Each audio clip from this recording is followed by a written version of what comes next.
ठीक है आलोक जी, बाकी चीजें आपकी एक तरफ हैं, लेकिन भारत रत्न पर राजनीति वाली बात थोड़ी सी, खुद को किसने किसने दिया है भारत रत्न वो भी देश ने देखा ही है, लेकिन देश में मीडिया के साथियों को तो कुछ भी नहीं लगेगा। कम से कम आपने एक चीज पे तो आके रुके आप। अभी तक तो नोटबंदी को भी आप लोग बहुत अच्छा काम बताते थे। पूरे हिंदुस्तान के मीडिया ने इस अनैतिक सरकार के अनैतिक कर्तव्यों का, कर्मों का पूरा सपोर्ट किया है और आज भी कर रहे हैं। मुझे लगता है कि डिबेट होने से पहले ही, मुद्दे उठने से पहले ही मीडिया के साथ ही सवाल पूछना शुरू कर देते हैं कि क्या अगर जेपीसी नहीं बनी तो संसद में जो पैसा खर्च होगा उसके लिए जिम्मेवार कौन होगा।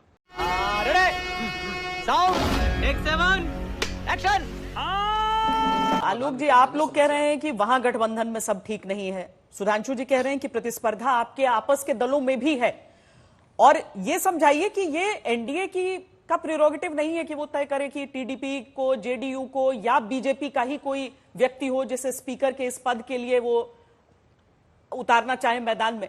ये कांग्रेस पार्टी या विपक्ष अपनी तरफ से क्यों थोपना चाह रही है कि नहीं टीडीपी का बनाइए या जेडीयू का बनाइए?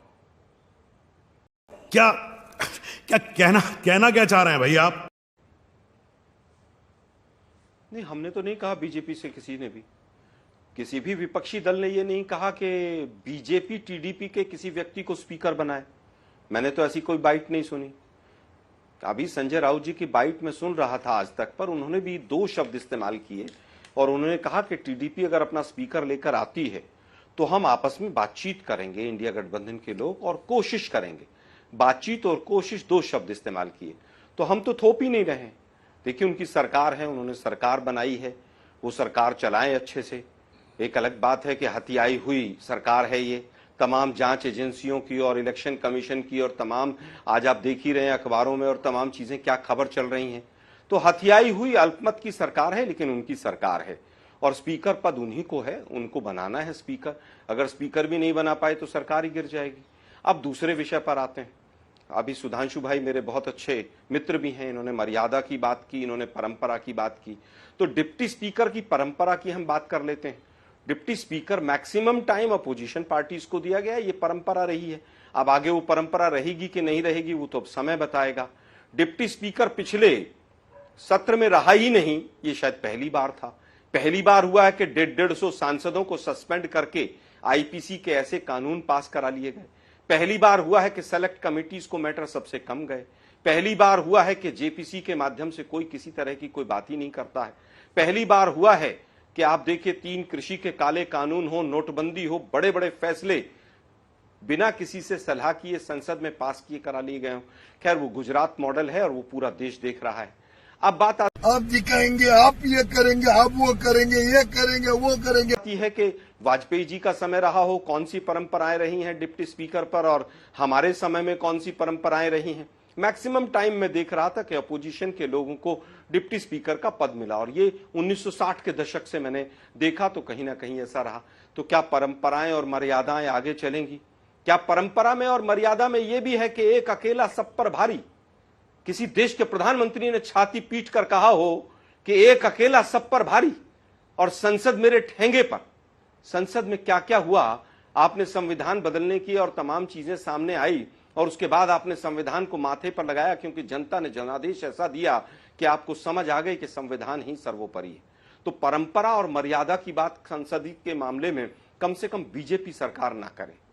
अब मुद्दे आते हैं कि कौन कौन से मुद्दे ऐसे हैं कि आने वाले समय में अपोजिशन भी चर्चा करना चाहेगा, और हम चाहते हैं कि देश की जनता भी उस पर चाहती है कि कोई चीज वहां पर वक्तव्य हो। सबसे बड़ा मुद्दा इस समय पर अग्निवीर का है। दूसरा मुद्दा नीट के एग्जाम का है। नीट के एग्जाम में 25 लाख बच्चों का भविष्य आधार में लटका हुआ है। सुप्रीम कोर्ट में तमाम पीआईएल पेंडिंग पड़ी हुई हैं, और आज शिक्षा मंत्री ने देर सवेर आके कहा है कि उसमें काफी अनियमितताएं हुई हैं। पेपर लीक होकर 25-25 लाख बच्चों का भविष्य अधर में लटका हुआ है। क्या शिक्षा मंत्री आकर संसद में उसके ऊपर बयान देंगे? आज ही जितना बड़ा ट्रेन एक्सीडेंट हुआ है, क्या ट्रेन के जो मंत्री हैं, रेल मंत्री हमारे, क्या वो रेलवे मिनिस्टर रिजाइन करेंगे? कोई मौलिक जिम्मेवारी, कोई नैतिक जिम्मेवारी लेंगे? किसी मर्यादा या किसी परंपरा का निर्वहन वो भी करेंगे? मुझे नहीं लगता है कि वो कर पाएंगे, क्योंकि ऊपर से आदेश जब तक नहीं मिलेगा तब तक नहीं होगा। हमारे यहाँ ऐसा ही होता है। तो white paper on train accidents, EVM, election commission की भूमिका, जेपीसी एग्जिट पोल के ऊपर, जो एग्जिट पोल निकालकर तमाम जो नेक्सस था मीडिया, एग्जिट पोल की कंपनियां और बीजेपी का, उसके ऊपर भी जेपीसी की मांग भी हो सकती है, क्योंकि ये हमारे एजेंडे में है। अग्निवीर की समाप्ति हमारे एजेंडे में है। मुझे लगता है कि अब इतिहास में नहीं जाना चाहिए, भविष्य में क्या हो रहा है और वर्तमान में देश में क्या घटित हो रहा है उस पर चर्चा होनी चाहिए। और आने वाले दिनों में इन सब मुद्दों को लेकर विपक्ष, मुझे लगता है कि कहीं ना कहीं संसद में ये तमाम मुद्दे उठाएगा। ठीक है, वाओ ब्यूटीफुल। लंबा दौर ये भी चला है आलोक जी कि एक तरफ हम संसद में ऐसी तस्वीरें देखते हैं जहां पर हंगामा हल्ला हो रहा है, कोई चर्चा नहीं, वरना तो जो पार्लियामेंट्री डिबेट्स होते हैं उनकी मिसाल दी जाती है, उनमें से शब्द और वाक्य कोट किए जाते हैं अलग अलग जगह। लेकिन हमने पिछले कुछ समय में देखा है जिसमें आरोप दोनों तरफ से लगते हैं। मैं इस बात को बोलती हूं कि दोनों तरफ से आरोप लगते हैं, क्योंकि विपक्ष ये कहता है कि हमें चर्चा नहीं करने दिया जाता है, और सरकार की तरफ से यह कहा गया कि चर्चा नहीं, हंगामा हो रहा था और इसीलिए कार्रवाई जरूरी थी। जिन मुद्दों को उठाने की बात आप कर रहे हैं, क्या उन पर हम देखेंगे एक स्वस्थ संसदीय डिबेट जो वहां पर चलेगी, जिससे लोगों का सरोकार है?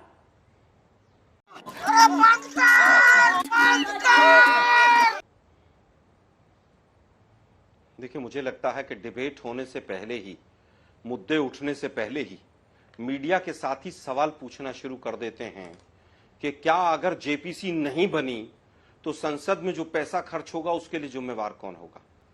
तो मैं ये केवल ये कहना चाहूंगा कि प्रश्न जो है उसमें इतना वजन होना चाहिए कि दोनों पक्षों को उत्तर देने में 4 बार सोचना पड़े। अब बात आती है, सुषमा स्वराज जी और अरुण जेटली जी का नाम लिया इन्होंने। उन दोनों के वक्तव्य ऑन रिकॉर्ड है पार्लियामेंट में कि संसद चलाना सत्ता पक्ष का काम है, सरकार का। 2G के ऊपर 2.5 महीने तक संसद नहीं चली, और 2.5 महीने तक क्या वो बिजनेस एडवाइजरी कमेटी में था क्या मैटर? आज सुधांशु भाई आज बड़ी नैतिकता और मर्यादा की बात कर रहे हैं, और उसके बाद तमाम लोगों को क्लीन चिट मिली। क्या एक कोई सांसद आके माफी मांग सकता है देश से कि 2.5 महीने तक देश की संसद नहीं चली? नहीं। अब बात आती है वापस के उपराष्ट्रपति महोदय ने ये कहा, फिर राष्ट्रपति महोदय ने ये कहा। जब स्पीकर और उपराष्ट्रपति महोदय के ऊपर तमाम प्रश्न चिन्ह लगे कि किस तरह से वो हाउस को चला रहे हैं, किसको कितना समय दे रहे हैं, और खुल्लम खुल्ला उन चीजों का उल्लंघन हो, तो मर्यादा की बात नहीं की जा सकती है। क्या एक बार भी किसी ने भी, जितने भी तमाम लोग रहे यहां पर अभी तक पीछे, किसी ने भी एक बार भी ये कहा बीजेपी की तरफ से कि हां इस तरह की चर्चा होनी चाहिए या नहीं होनी चाहिए? अरे भाई, रिजेक्ट करना आपके हाथ में है, और आप बीजेपी के बिहाफ पर अगर नोटिस को रिजेक्ट करेंगे बार बार, तो सांसदों का अधिकार है कि वो आकर दोबारा से नोटिस दें। क्या राष्ट्रपति, उपराष्ट्रपति, चेयरमैन साहब को और स्पीकर साहब को क्या ये नहीं लगता कि 60-70 सांसद अगर वहां पर नोटिस दे रहे हैं तो उस विषय की इंपॉर्टेंस होगी? लेकिन अगर कांग्रेस या विपक्ष किसी भी चीज को उठाता है और वहां से प्रश्न चिन्हों के साथ और संसदीय जो परंपराएं हैं उनका उल्लंघन शीर्ष करता है, तो स्वाभाविक है कि मर्यादाओं की बात और उसकी नहीं की जा सकती है। ये बड़ी अच्छी बात कही आप। अब बात आती है लीडर ऑफ अपोजिशन के तीसरे प्रयास के बाद। अरे भाई, हमने तो 1952 में धुर विरोधी लोगों को लीडर ऑफ अपोजिशन और मंत्री के पद भी दिए हैं, क्योंकि हम लोकतंत्र में विश्वास रखते हैं। लेकिन आप लोगों का दिल बहुत छोटा है। जो व्यक्ति कहता है एक अकेला सब पर भारी, वो मणिपुर जा नहीं सकता है, और पूरे 10 साल के अंदर वो व्यक्ति एक प्रेस कॉन्फ्रेंस नहीं कर सकता है। तो मर्यादाएं तो वो भी थी कि एक प्रधानमंत्री विदेश से आते थे तब भी प्रेस कॉन्फ्रेंस करते थे, विदेश में भी करते थे, अपने देश में भी करते थे। ये भी संसदीय परंपरा का एक हिस्सा था कि सेशन से पहले और सेशन के बाद सेशन में कौन से विषय होंगे उस पर खुलकर चर्चा होती थी। आप कुछ भी बोलो, ये नहीं सुनने वाला। जिस तरह से आज ये हथियाई हुई सरकार है, हथियाई हुई सरकार कह रहा हूं मैं, कहीं एग्जिट पोल, कहीं मीडिया, कहीं इलेक्शन कमीशन, कहीं जांच एजेंसियां, कहीं पर प्रशासन, कहीं डीएम, कहीं बनारस में नॉमिनेशन रिजेक्शन, चारों तरफ से हथिया कर ये सरकार बनाई गई है। लेकिन हम फिर चाहते हैं, सरकार बनी है, आपके जो एजेंडे हैं वो बताइए। आप रोजगार का क्या मास्टर प्लान है वो बताइए। आपने किसको एमएसएमई मिनिस्टर बनाया है, उनके क्या विचार हैं, पूरा देश देख रहा है। धर्मेंद्र प्रधान जी आए और नीट कैंसिल करने की हिम्मत दिखाएं कि नीट एग्जाम गलत हुआ है। ट्रेन एक्सीडेंट के ऊपर व्हाइट पेपर आए। मुझे लगता है कि ये तमाम मुद्दे हैं, इनके ऊपर सरकार जवाब दे। अनैतिक बोलना भी हूँ क्या करिए बोल। आलोक जी, ये सारी चीजें बताइए और साथ में इस आरोप का भी जवाब और दीजिए। स्पीकर को निकाला गया हो पार्टी से। जी, और ये भी बता रहे हो कि एक ही परिवार को बढ़ाने की जिम्मेदारी केवल उठाते हुए, जबकि सुधांशु जी ये कह रहे हैं कि उनकी पार्टी ने तो आपकी पार्टी के नेताओं को सम्मान दिया। जवाब दें इस बात का। वाह वाह वाह वाह वाह वाह। मैं उत्तर देता हूं। भारत रत्न का जितना राजनीतिकरण इस सरकार ने किया, किसी ने नहीं किया। अभी चरण सिंह जी को भारत रत्न दिया क्योंकि 2 महीने 3 महीने चुनाव के लोकसभा के रह गए थे। 10 साल से पकौड़े तल रहे थे लोग। 10 साल से चरण सिंह जी का योगदान याद नहीं आया। बिहार का चुनाव था, बिहार में हार रहे थे तो कर्पूरी ठाकुर साहब याद आ गए। 10 साल से याद नहीं है। 10 साल पहले उनका योगदान नहीं था, आज ही योगदान था। इन्होंने भारत रत्न को केवल राजनीतिक तरीके से इस्तेमाल किया। मुझे याद है 2014 का वो मंजर कि जिस समय पर सुभाष चंद्र बोस के कुछ परिवार के लोगों को बैठाकर और प्रेस कॉन्फ्रेंस की जाती थी कि सुभाष चंद्र बोस को भारत रत्न नहीं दिया। अरे भी उनके परिवार ने मना किया था कि हमें भारत रत्न नहीं चाहिए। अब मैं पूछना चाहता हूं, 10 साल हो गए, सुभाष चंद्र बोस को क्यों नहीं दिया आपने? किसी के पास जवाब है इस चीज का? कुछ चीजें ऐसी होती हैं जो पर्दे के पीछे होती हैं, लेकिन ये लोग उस चीज को समझते नहीं है। राजनीति के लिए भारत रत्न का उपयोग करना अगर किसी ने किया है तो वो बीजेपी की सरकार ने किया है, कांग्रेसियों को नहीं दिया है। अगर कांग्रेसियों को देने की इच्छा थी उनको तो पहले दे देते ना। 10 साल से क्या कर रहे थे आप? कर्पूरी ठाकुर जी हमारे नहीं थे, चरण सिंह जी हमारे नहीं थे, लेकिन 10 साल तक नहीं दिया क्योंकि चुनाव नहीं थे। अब जब हारने लगे तो आपने देना शुरू किया। अब वापस आता हूं। एवरीबॉडी, सबके सब चोर हैं। आर्टिकल 370 के ऊपर जिस तरह से तांडव किया पूरे देश के अंदर, इस सरकार ने झूठ बोला कि हमने धारा 370 हटा दी। धारा 370 आर्टिकल 370 आज भी कॉन्स्टिट्यूशन का हिस्सा है। 2 बदलाव किए थे, एक वापस ले लिया उसमें से। 35A का जो बदलाव किया था, जिसकी बात सुधांशु जी अभी कर रहे थे, उसमें 15 साल का क्लॉज डाल दीजिए कि 15 साल का डोमिसाइल होगा तब आप प्रॉपर्टी वहां पर खरीद सकते हैं। इस तरह के 36 बदलाव हुए हैं, लेकिन इस तरह से वोट के लिए राजनीति आर्टिकल 370 को यूज करके किसी ने नहीं की। और यही कारण है कि 2014 के बाद से चुनाव नहीं करवा पा रहे हैं। यही कारण है कि 24 में चुनाव लड़ने से भी कश्मीर वैली से भाग गए। तो उसका सच तो सामने आ गया। इंदिरा जी ने पाकिस्तान के 2 टुकड़े किए थे। उन्होंने चाइना को क्लीन चिट नहीं दिया था। उन्होंने ये नहीं कहा था कि ना कोई घुसा है, ना कोई आया है, ना कोई गया है। ये कमजोर प्रधानमंत्री की निशानी थी। पुलवामा के ऊपर वोट इंदिरा गांधी ने नहीं मांगे थे। Indira Gandhi, Indira is India, India is Indira लोग कहते थे।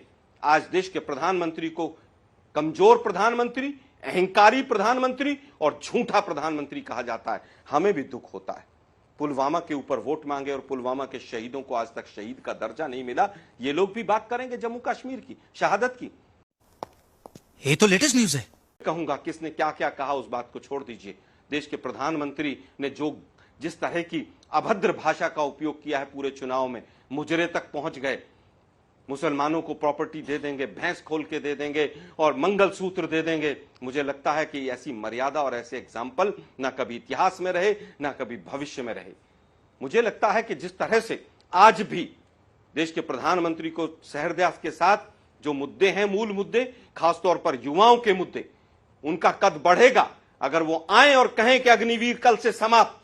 वो आए और कहें कि नीट का एग्जाम खत्म और नीट के ऊपर दोबारा से हम इसके ऊपर एग्जाम कराएंगे।